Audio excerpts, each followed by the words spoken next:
What is going on, everyone? Badger here. Should like and sub, and let's get into this. This is actually pretty impressive to be this obtuse. As we're, of course, talking about Dustborn, almost certainly for the last time. My God, what else could happen in this saga? It's all but over.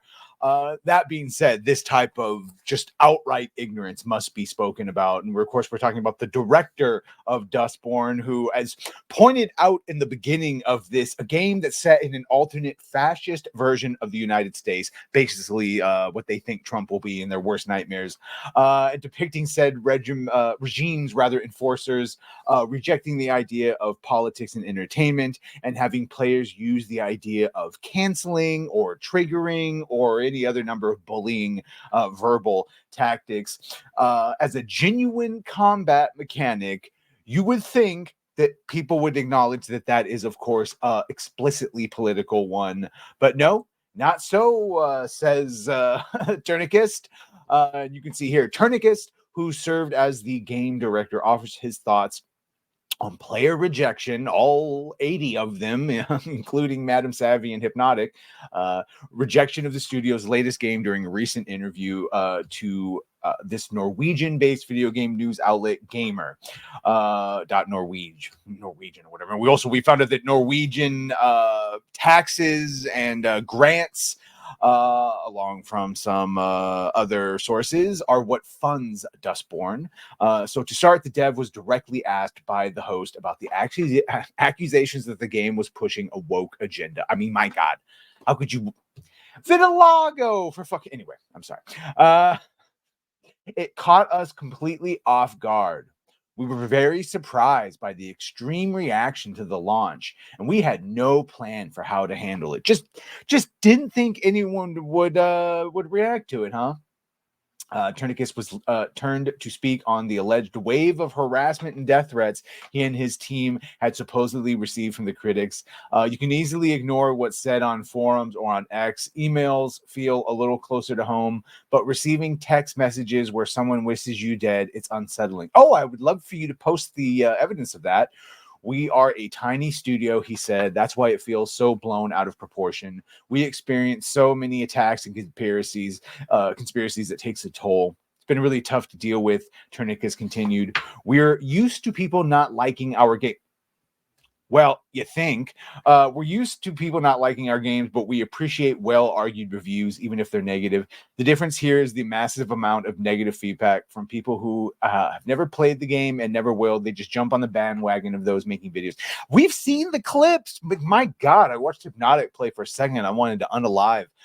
Just horrible, banal, and teaching the worst methods of actual bullying.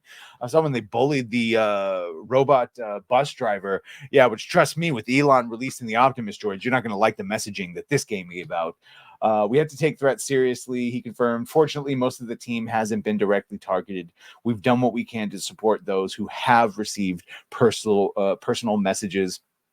It's tough to see people talk about their work, calling them incompetent or lazy, or saying that they should just quit making video games. Well, I'm sorry. Your games don't make a profit. All they do is they're not even good. That's the thing is, look, you're canceled is one of the moves you can learn. Turning to discuss the game's actual content, they moved to ask if he had expected any debate over some of the more obviously political correct aspects of the game. Tourniquet explained, yes, but we were never out to provoke. Sure. We just wanted to make a game with characters that are different. Well, you did that. You did that. We didn't think it would be so controversial that a group would fight back against the fascist regime. Yeah, and you had no idea that the fascist regime would, in fact, not actually be that fascist and would simply just be the wet dream of what you think a Trump America would look like, even though there was already 4 years of a Trump America and everyone was pretty happy at the time. I don't think, just look at what we're paying for all the things right now. I don't think many people want to live in a police state, not ones that checks my papers to see what my vaccination record is. And our version of the U.S. is by no means the real America. You're goddamn right, but it will be if a certain someone. Anyway, to this end, Lawning also pressed his guests to the criticism of Dustborn, highlighting of each character's personal pronouns, including those who use non-standard ones. The use of pronouns has become relatively established in games. Fucking pronouns, yeah. just because it's been done is not mean it is popular or well liked. Stop doing it. But it was the reality we wanted to present. We don't feel we've made a game that's primarily about politics. It's more about language and relationships between people. Yes, language and relationships between woke people pushing cultural Marxism. You can see here, there's their vitiligo main character, septum nose ring, different colored hair. Yeah. They got the whole thing. All that's missing is the Free Palestine and the colonizer with the X across it. Asking if the combat system, which invites players to cancel, trigger, or bully their opponents, was supposed to be satire, rather than giving a direct answer. Instead, he opined, I think the game speaks for itself. It's over the top in many ways. Yeah, he didn't answer. It's not satire. It's meant to be a legit attack. It's colorful, inspired by comic books, has fight sequences against giant robot mascots, and it has a sarcastic view of the world. Doesn't take itself very seriously. Well, you may not think so, but the people that made it certainly think they do. I hope people can see that the game and understand that it's an alternate world, something that also applies to the story. The game may be a dystopian reflection of the world, but the story is not written for realism. Well, that's correct. It's done with humor and exaggeration and is very much tongue-in-cheek. Now, humor falls flat. Trust me, like I said, I've watched it. It's painful. I'm so glad I didn't have to play through this. I would think we're going to close out on this one. When they inquired as to whether or not Dustborn is claimed by critics based on its currently abysmal Steam sales, is it a flop? Dustborn is not a flop. Tornicus fired back. The game has received... It's a flop, by the way. Tornicus fired back. The game has received mixed reviews, but also a lot of positive feedback. I have not seen any of that. Maybe from the 83 people that played it. Those who actually play it seem to enjoy it. Incorrect. Savvy and Hypnotic would disagree with you. Savvy played through the entire thing. And I believe Hypnotic said he did as well. So even though it's not an immediate success, it has sold far more than what people are saying online. Well, prove it. We're huge there.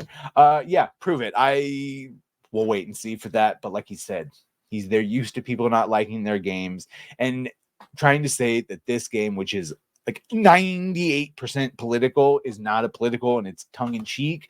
Yeah, methinks though to just protest too much, or rather not enough. Either way, let me know what you think about this. Did you even get a chance to play this? Did you watch Savvy or Hypnotic play it? Pretty much seems like they are in denial, and yet somehow they'll still get money to make more games. Let me know what you think of this. Be sure to like, share, and sub. If you have done that, thank you. If you're going to do that, thank you. And well, bye.